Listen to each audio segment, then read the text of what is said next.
necesito internet, pero aquí tengo del mío.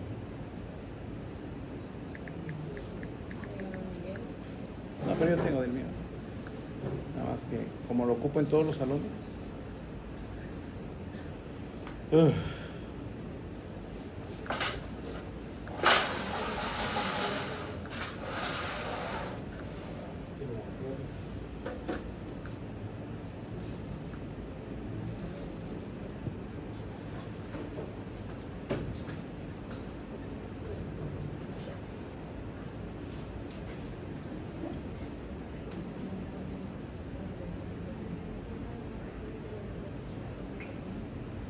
¿Ya se ve? Ya, ¿verdad? Ya. 15:53.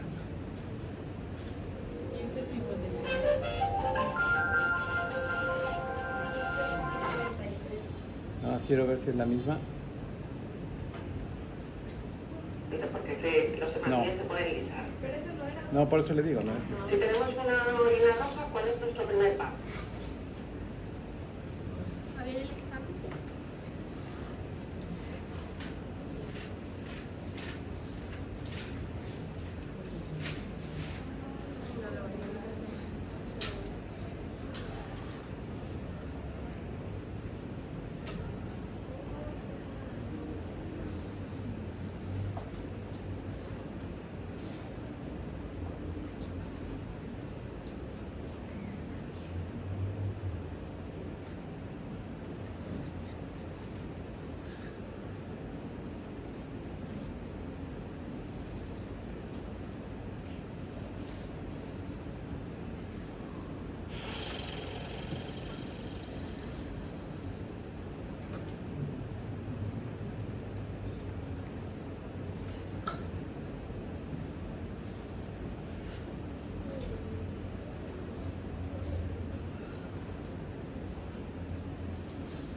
Aquí está, ¿ah? Ok, empezamos.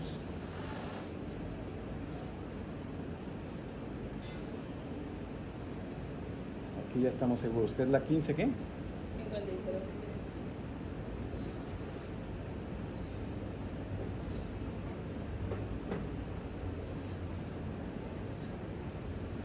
Ahí está. Probablemente en casos graves está indicado incluso tomar muestras por lavado bronquialveolar, se pueden usar los derrames que ustedes muestran y bueno, eso ya es un poco más raro, pero se puede incluso hacer una función directa del parénquima pulmonar en caso necesario. Pero en casos que hemos dicho pacientes graves, sí que es muy recomendable obtener una muestra antes de iniciar el tratamiento antibiótico. ¿Y cuál es el tratamiento de la neumonía? Bueno, lo primero que hay que ver es dónde se trata el paciente. ¿Es necesario hospitalizarle o no? Ahí está. No, no todas las neumonías se hospitalizan. Entonces no se vayan con la finta. ¿Vamos bien? Cuando se hable de tratamiento, no todo el tratamiento es intravenoso en el hospital. Las neumonías, la mayoría de las neumonías se tratan en la casa. Siempre tenemos por eso que preguntar cómo está la vía aérea, digo la vía oral, qué tanto el niño está comiendo. Si el niño está vomitando, pues si lo hospitalizas, de hecho es un criterio, que no tenga tolerancia a la vía oral. Pero otro criterio es que se vaya con antibióticos orales. La mayoría de los pacientes no, se pueden tratar en su casa de manera ambulatoria por antibioterapia oral. Ahora veremos cuál. ¿Cuáles son los criterios de ingreso? No hay unos criterios definidos. Esta tabla resume como los criterios más universalmente aceptados, ¿vale? Vamos a ingresar a pacientes, pues evidentemente con aceptación del estado general, con taquipnea importante, con saturaciones bajas, si tienen vómitos, pero pueden tomarse el antibiótico, las neumonías complicadas, las neumonías que tengan muchos focos o que tengan una afectación grave, si pensamos en una etiología no habitual, niños muy pequeños, si ha fallado el tratamiento empírico inicial, si hay una enfermedad de base, bueno, enfermedad son criterios bastante lógicos, aunque no hay unos universalmente aceptados y tenemos que tener estos en cuenta. Ahora, tienen un niño de 6 meses, tolera la vía oral, tolera la vía oral, le escuchan por ahí, tiene dificultad para respirar, tiene 93 de saturación de oxígeno y está comiendo bien, fiebre alta, ¿qué hacen con ese niño? ¿Lo internan o no lo internan? No, porque está saturando bien y está tolerando. Menor de 6 meses lo internan. Menor es la única excepción. Cuando son menores de 6 meses, aunque no estén mal, los internas. O sea, que aunque tenga un o que criterio. tengan aunque no tenga nada. Ajá, pero que por tenga. ser menor de 6 meses, aunque todos los criterios, aunque por criterios el niño pueda recibir antibiótico oral, lo dejas por la edad. ¿Vamos bien? Es lo que te comentaba aquí. Es lo que te comentaba aquí, que menores de 6 meses es un criterio de internamiento. O que un cuidador, o que veas que la abuelita o la mamá está trabajando y trabaja afuera y la abuelita está aceptado, cuidándolo. ¿vale? Vamos Edad a ingresar a menor de 6 pacientes, meses, pues ¿la vieron? evidentemente con afectación del estado general, con taquipnea importante, con saturaciones bajas, si tienen vómitos, pero pueden tomarse el antibiótico, las neumonías complicadas, las neumonías que tengan muchos focos o que tengan una afectación grave, si pensamos en una etiología no habitual, niños muy pequeños, si ha fallado el tratamiento empírico inicial, si hay una enfermedad de base, pues en general son criterios bastante lógicos, aunque no hay unos universalmente aceptados y tenemos que tener estos en cuenta. Y cuando vamos a ingresar a un paciente en la UCI, bueno, pues cuando tengamos una situación más grave, un paciente en shock, con apneas frecuentes, una hipoxemia refractaria a la oxigenoterapia convencional, hipercarmia y demás alteraciones metabólicas graves o pacientes con alteración de nivel de conciencia, sería necesario ingresarles a una unidad de cuidados intensivos.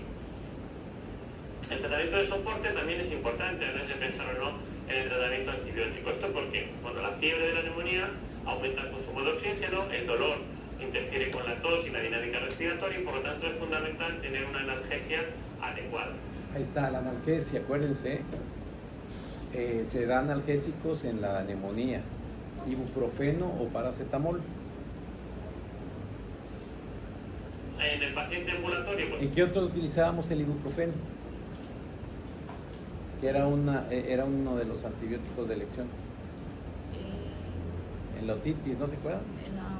En la otitis también utilizábamos ibuprofeno. Por ejemplo, en la bronquiolitis no la utilizábamos. De las vías respiratorias eran la otitis y la neumonía. Habitualmente el ibuprofeno o el paracetamol son suficientes.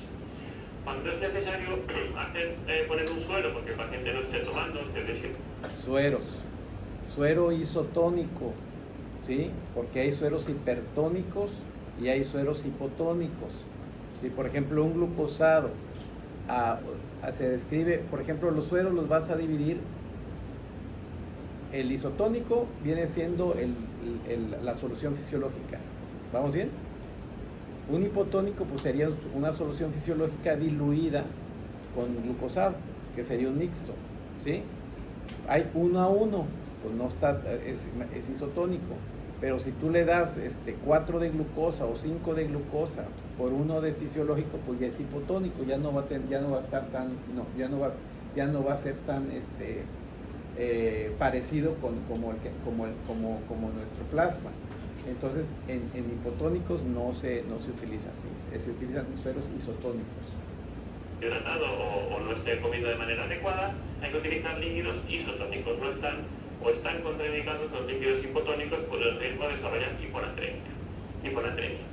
Luego hay que aportar oxígeno para mantener saturaciones por encima de 92, normalmente a través de gafas nasales, y la monitorización con pulsioximetría.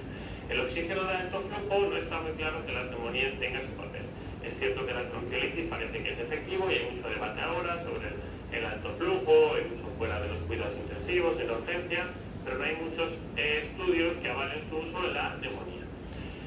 Los corticoides también están un poco en debate, hay trabajos en adultos que parece que pueden ser útiles, en niños no se utilizan de manera sistemática y no hay trabajos que avalen su uso. Hay algún trabajo en neumonías con derrame que dicen que la dexametasona favorece la curación, pero de momento las guías no recogen el uso de corticoides de manera sistemática y por supuesto no en el paciente con una neumonía no complicada. Y luego la fisioterapia, los antiintrusivos, los expectorantes, mucolíticos y demás tampoco están indicados porque no hay evidencia de su efectividad. A la hora de elegir un antibiótico, lo primero que hay que decir es si es necesario o no y ver cuál es la bacteria más frecuente para elegir el antibiótico adecuado. Ahí pongan atención ahí. Elegir la bacteria, primero, de acuerdo a ¿cómo lo elegimos? De acuerdo Acuérdense que el antibiótico, ¿cómo se elige? De manera empírica. Y el tratamiento va a ser empírico, de acuerdo a la edad. ¿Por qué? Porque de acuerdo a la edad son los microbios que te atacan. Pero todo esto es empírico. No quiere decir que vaya a ser el microbio que te está atacando, pero lo haces por estadística. ¿Vamos bien? Podemos distinguir si la etiología es vírica o bacteriana, con lo cual el antibiótico tenemos que darlo siempre. Salvo Ahí está como otra. atención cardiaca. Una neumonía vírica sabemos que son la mayoría, pero no se distingue una viral de una bacteriana. Hay sospecha, por ejemplo, si trae tos, si trae sibilancias, pues piensas en una vírica, inclusive ni vírica, puede ser también atípica, ¿sí? Entonces casi siempre lo haces, inicias el antibiótico de acuerdo a la edad. Pero en principio las neumonías hay que tratarlas siempre con antibiótico, a ser posible por vía oral. Si el paciente está grave o no tolera, pues habrá que utilizar la vía intravenosa, pero en principio por vía oral.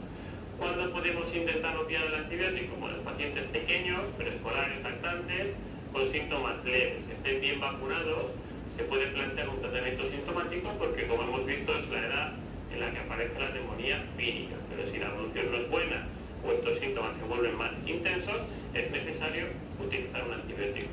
¿Qué antibiótico? Bueno, pues esto, el antibiótico estrella de todas las infecciones respiratorias. Ahí está. La amoxicilina, de momento, a dosis altas. Y aunque hay algunas guías que hablan de 2 o 3 dosis, el consenso en general es en 3 dosis. Todas las resto de alternativas probablemente sean adecuadas, pero las guías y los libros y demás todavía nos hablan de amoxicilina a dosis altas y en 3 dosis. Esto que viene es bien importante. Debemos plantearnos añadir clavulánico en niños muy pequeños, con pautas de vacunación incompleta, cuando existe infección por gripe, o en niños con alteración neurológica que sospechemos que ha habido una aspiración. Otros tratamientos en niños mayores con neumonía atípica, que hemos dicho que micoplasma y clamidófila son las agentes causales, pues podríamos dar acitromicina. ¿Y cuánto tiempo vamos a dar el antibiótico? En principio, 7 días. 5 son suficientes. Algún trabajo dice que sí, pero de momento las guías no hablan en ningún caso de 5 días, hablan de 7. Hay también trabajos que hablan de antibiótico guiado por biomarcadores como la procalcitonina, pero esto no pasa de estudios clínicos que tienen interés en el estudio, pero que no son medidas que podamos adoptar de manera habitual. Así que 7 días de tratamiento antibiótico. Estas serían tablas, resúmenes de los antibióticos, tanto en la neumonía que se trata ambulatoria como abajo, la neumonía que requiere ingreso. Los tenéis, son las mismas tablas que tenéis en el manual, pero sí que es importante resaltar varias cosas. Amoxicilina o amoxicoclavulánico, como hemos dicho, alternativas serían las cefuroxima acetil en pacientes con alergia, con no IgE mediado, con reacciones no de tipo 1. Acitromicina habría que dar en pacientes con alergias mediadas, o sea, de tipo 1. Y en las guías aparece el levofloxacino en ocasiones, pero tenéis que tener en cuenta que es un fármaco que no está indicado en la edad pediátrica, por lo cual sería un uso fuera de indicación, y aunque es una posibilidad, siempre tiene que venir esa salvedad. En el paciente ingresado, pues las alternativas serían la penicilina y penicilina, que es el equivalente a la amoxicilina, el uso de clavulánico con las mismas características que hemos dicho, y las alternativas serían la cefotaxima y el levofloxacino. En el paciente con sospecha de aspiración sería la clindamicina con gentamicina la alternativa probablemente más adecuada. A ver, ¿qué diferencia hay aquí? El tratamiento de la neumonía Me distraje, es un poco diferente. A ver, aquí tenemos esto. Amoxicilina o amoxicoclavulánico, como hemos dicho, alternativas. Aquí está. ¿Qué diferencia hay de la de arriba que en la de abajo? Porque es igual, ¿no?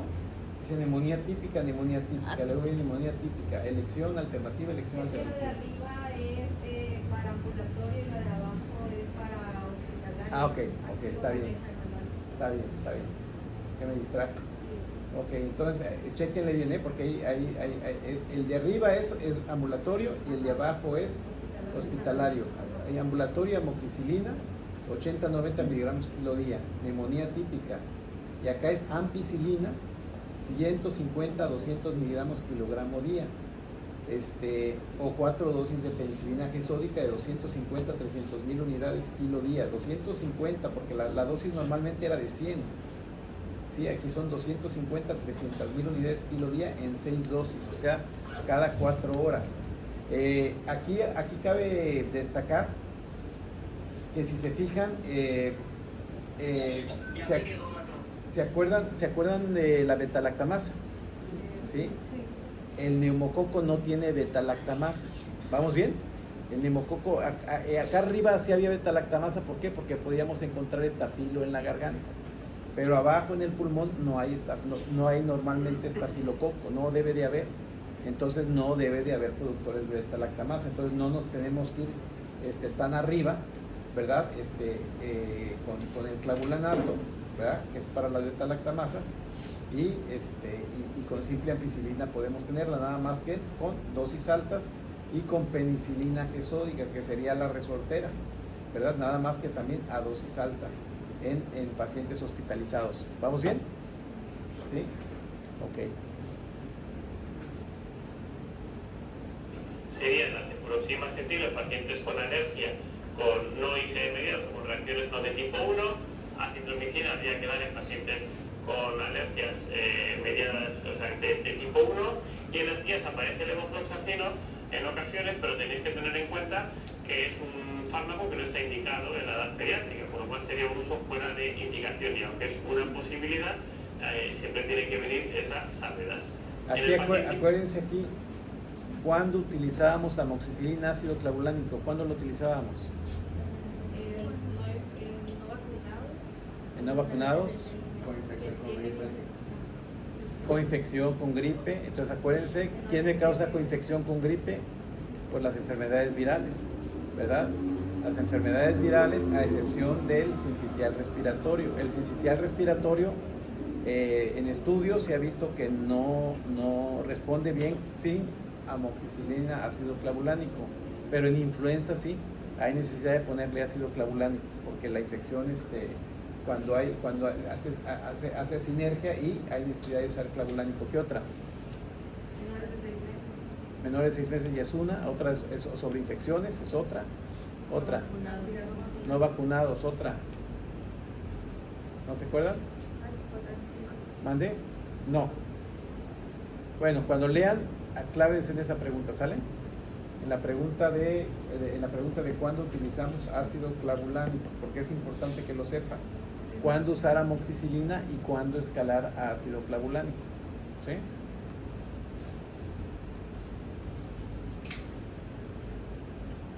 Ingresado, pues las alternativas serían la ampicilina y penicilina, que es el equivalente a la amoxicilina, el uso de clavulánico con las mismas características que hemos dicho, y las alternativas serían la cefotaxima y el levofloxacino. En el paciente con sospecha de aspiración sería la clindamicina con gentamicina la alternativa probablemente más adecuada. El tratamiento de la neumonía nosocomial es un poco diferente. La medida más importante sería evitar la aparición de esa neumonía nosocomial, y para eso lo que hay que hacer es limitar los días de ingreso y limitar los días de ventilación mecánica. Aquí lo que hay que tener en cuenta es que hay que intentar usar un solo antibiótico y durante periodos cortos de tiempo, o sea, monoterapia, 7-8 días, salvo que aparezcan complicaciones. Tenemos dos alternativas, como hemos dicho, pacientes con neumonías de bajo riesgo, neumonías precoces, hospitales con baja prevalencia de microorganismos multiresistentes, antibióticos que cubran lo mismo que la neumonía adquirida en la comunidad, y normalmente monoterapia, puede ser una cefalosporina de tercera o un betalactámico con inhibidor de betalactamasa. Resto, neumonías de alto riesgo, pacientes de riesgo, neumonías tardías, aparición de microorganismos multiresistentes en ese centro hospitalario, hay que cubrir el 90% de los gram negativos habituales de ese centro. Para eso, usar antibióticos que sean activos también frente a pseudomonas. Y en principio también en monoterapia. Si aparece shock, aparece ya la afectación más importante, añadir un segundo fármaco, y si el hospital tiene una incidencia alta de estafilococo resistente a la nitricilina, añadir vancomicina o limefenil. Eso sería el tratamiento de la neumonía simple, no complicada, pero vamos a ver algunas complicaciones de la neumonía. ¿Sí le entendieron a lo de la neumonía hospitalaria?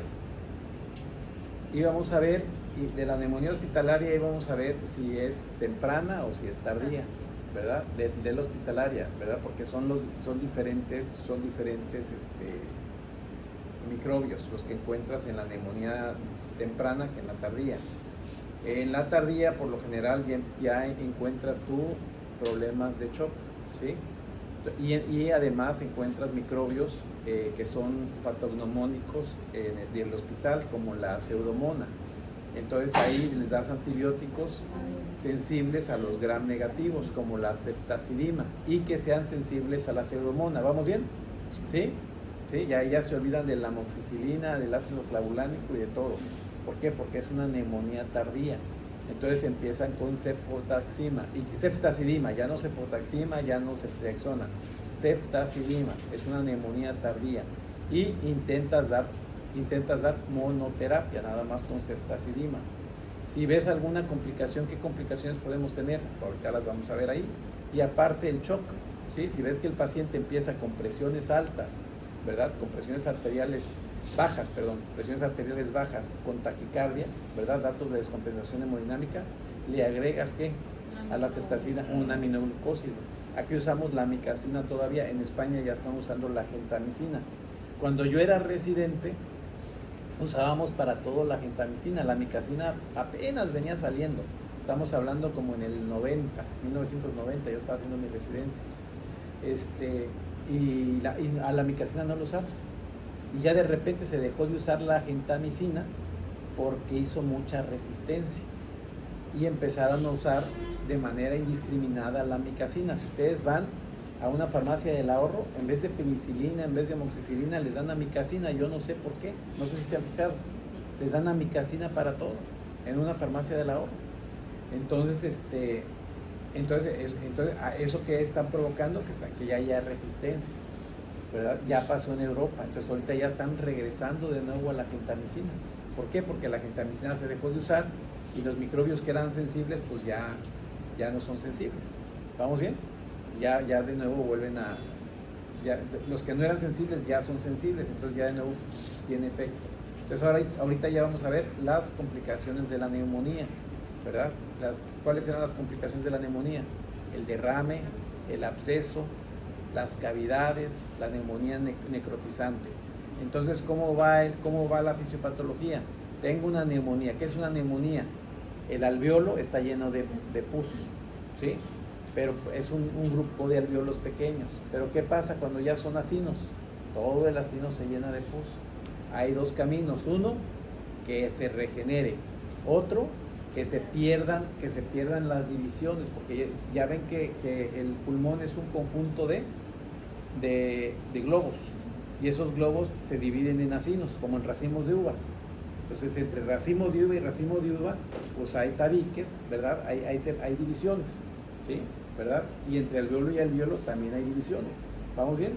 Entonces, el otro camino es que esa pus, ¿verdad? Esa inflamación te reviente a los alveolos. ¿Sí me explico? Entonces, en ese lugar donde se reventaron los alveolos, ¿cómo va a quedar? Va a quedar sin nada. Va a quedar un hueco. Va a quedar un hueco, y ese hueco va a tener aire, pero ese aire no va a poder pasar ¿a dónde? A la sangre. ¿Sí me explico? Va a perder funcionalidad, porque la función del acino, ¿qué era? La membrana hematocelular. Entonces, cuando se pierde la configuración, la conformación del acino, ¿verdad? Que los alveolos empiezan a reventar, todo eso queda hueco. Todo eso queda hueco, entonces no hay nada. Ya no hay capilares, no hay nada. Es un hueco nada más de aire, sin función. ¿Vamos bien? Eso es una cavidad. Una cavidad es un hueco en el pulmón sin nada. ¿Ya me entendieron?